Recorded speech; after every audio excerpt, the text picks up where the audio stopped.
Hi, this is Aishwarya and this is our first podcast for the Anniversary show and आज के हमारे जो guest हैं वो हेलो। मिस्टर तरुण जैन सर हैं जो एक बीएलओ ऑफिसर हैं और आज की जो हमारी मीटिंग रखी गई है जो हमारा पॉडकास्ट है वो नेशनल वोटर्स डे पे रखा गया है।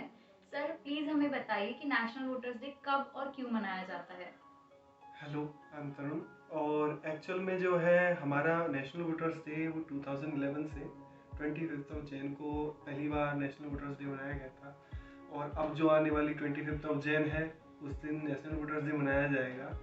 और नेशनल वोटर्स डे जो है वो एक्चुअल में लोगों को ये चीज़ समझाने के लिए बनाया जाता है कि वोटिंग आपका राइट है, आपको किसी से इन्फ्लुएंस नहीं हो रहा है वोट देते हुए, और ना ही ये सोचना है कि ये हमारा जाति का है, ये हमारे धर्म का है। अगर व्यक्ति अच्छा है, अगर व्यक्ति आपके समाज के लिए कार्य कर सकता है तो आपको उसके लिए वोट कास्ट करना। सर आपकी टेन्योर के बारे में प्लीज, आपके कितना टाइम हो गया आपके देखो, एक्चुअल में जो बीएलओ होता है वो बूथ लेवल ऑफिसर, उनका टेन्योर और टाइमिंग तो कोई फिक्स नहीं होता, लेकिन मुझे इस बीएलओ को काम करते हुए 2.5 ईयर्स के लगभग हो चुका है।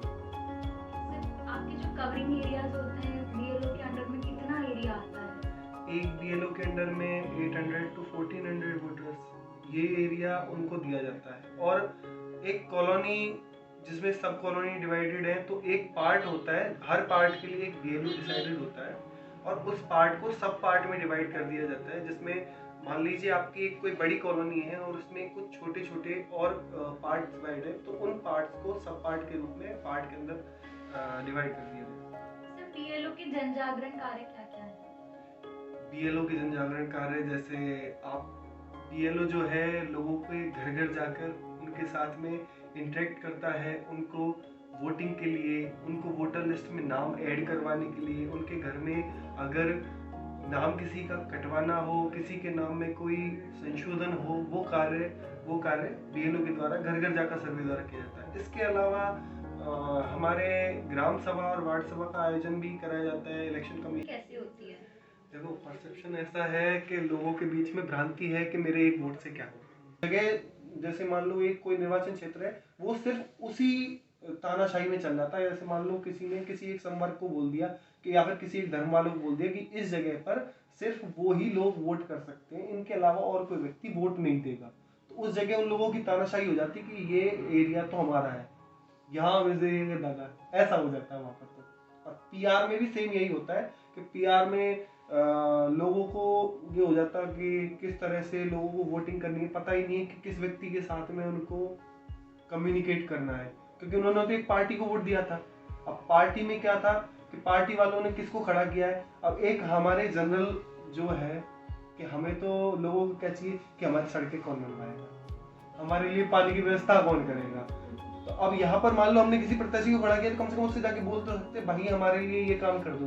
लेकिन पीआर में क्या होता है, हमको पार्टी को पकड़ना पड़ता, पार्टी ने किसको खड़ा किया किसको पता है, लूपहोल ज्यादा हो जाते। और फिर बाद में ये भी था कि आप उसमें जो पीआर सिस्टम था थोड़ा सा जटिल होता, क्योंकि कारण क्या है, उसमें तो पहले पार्टी को कितने परसेंट वोट मिले, फिर उन परसेंटेज वोट का परसेंटेज सीट निकालना। एक नॉर्मल अनपढ़ आदमी इतना परसेंटेज कहाँ से निकालेगा। हाँ, यहाँ तो ये है कि आपने जिस व्यक्ति को वोट दिया वो व्यक्ति जीत गया, वो तो एक नॉर्मल लिटरेट भी समझ जाएगा कि मैं इसको वोट देकर आया हूँ, वो जीत गया है। तो कम से कम उसके लिए एक सिंपल वे तो हो गया वो एफपीटी भी। सर दूसरा मुझे लगा है कि इंडिया जैसे एक वास्ट जिसमें जनसंख्या है, एक पॉपुलेटेड एरिया है, उसमें पीआर सिस्टम से वोटिंग कराना मुझे लगता है इम्पॉसिबल सा है। बिल्कुल ध्यान देगी वो, बिजली पर भी ध्यान देगी वो, पानी पर भी ध्यान देगी। इसके अलावा आसपास उसके उसके जो रीच में है ना वो चीजें, उन सब पर ध्यान देती है वो। तो साल दर साल ये रेशियो बढ़ता जा रहा है। बिल्कुल, औरतें भी अवेयरनेस की तरफ जा रही हैं, हाँ अवेयर हो रही हैं। बिल्कुल। और फिर बाद में लोग ये सोचते हैं कि हम औरतों को जाएंगे वोट देने के लिए, फिर बाद में इतनी देर तक लाइन में खड़ा रहेगी। नहीं, अगर आप वोट दिलाने के लिए अपनी घर के औरतों को लेकर जाते हो, तो गवर्नमेंट ने, इलेक्शन कमीशन ने बोल रखा है कि सर्वप्रथम विकलांग और वृद्धजनों को, और उसके बाद में औरतों को, और फिर उनको उसके बाद में आप जेंट्स को लोगे लाइन में। जिससे क्या है कि उनको अधिक समय तक लाइन में नहीं खड़ा रहना पड़े। वोटिंग कीजिए, आपका हक है वोट करना।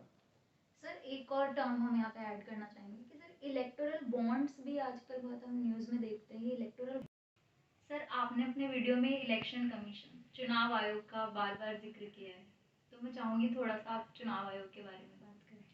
देखिए, इलेक्शन कमीशन ऑफ इंडिया जो है वो एक स्वायत्त और अर्धन्यायिक संस्था है, मतलब ऑटोनोमस बॉडी है। इसके ऊपर किसी का इन्फ्लुएंस नहीं होता। ये एक स्वतंत्र और निष्पक्ष तरीके से इलेक्शन को कंडक्ट करवाता है। अपने भारत में दो निर्वाचन आयोग काम करते हैं। एक होता है भारत निर्वाचन आयोग जो मेन सेंट्रल में, और एक होता है राज्य निर्वाचन आयोग जो हर एक स्टेट के लिए अलग अलग होता है। अब भारत निर्वाचन आयोग में क्या है, ये एक मल्टीपल बॉडी निर्वाचन आयोग होता है। मतलब इसमें एक तो मुख्य निर्वाचन आयुक्त और दो होते हैं निर्वाचन आयुक्त। वो अपने जो इलेक्शन कमीशन है इसको संचालित करते हैं और इलेक्शन कंडक्ट करवाते हैं। अब भारत निर्वाचन आयोग जो है वो लोकसभा, राज्यसभा, विधानसभा, उपराष्ट्रपति, राष्ट्रपति इनके चुनावों को कंडक्ट करवाता है। और जो स्टेट जो हमारा भारत राज्य निर्वाचन आयोग है वो जिला परिषद, पंचायत समिति इनके चुनावों को कंडक्ट करवाता है। Alright sir, thank you so much. आपके साथ कन्वर्सेशन में हमारे बहुत सारे डाउट्स क्लियर हो गए हैं और आपको यहाँ पे आने के लिए मैं बहुत बहुत धन्यवाद देना चाहती हूँ। इसके साथ ही मैं आप सबसे ये कहना चाहती हूँ कि बहुत सारे हम में से लोग हैं, युवा पीढ़ी के लोग हैं जो वोट नहीं देते हैं। हमारे परसेप्शन होते हैं कि हमारे एक वोट देने से क्या होता है।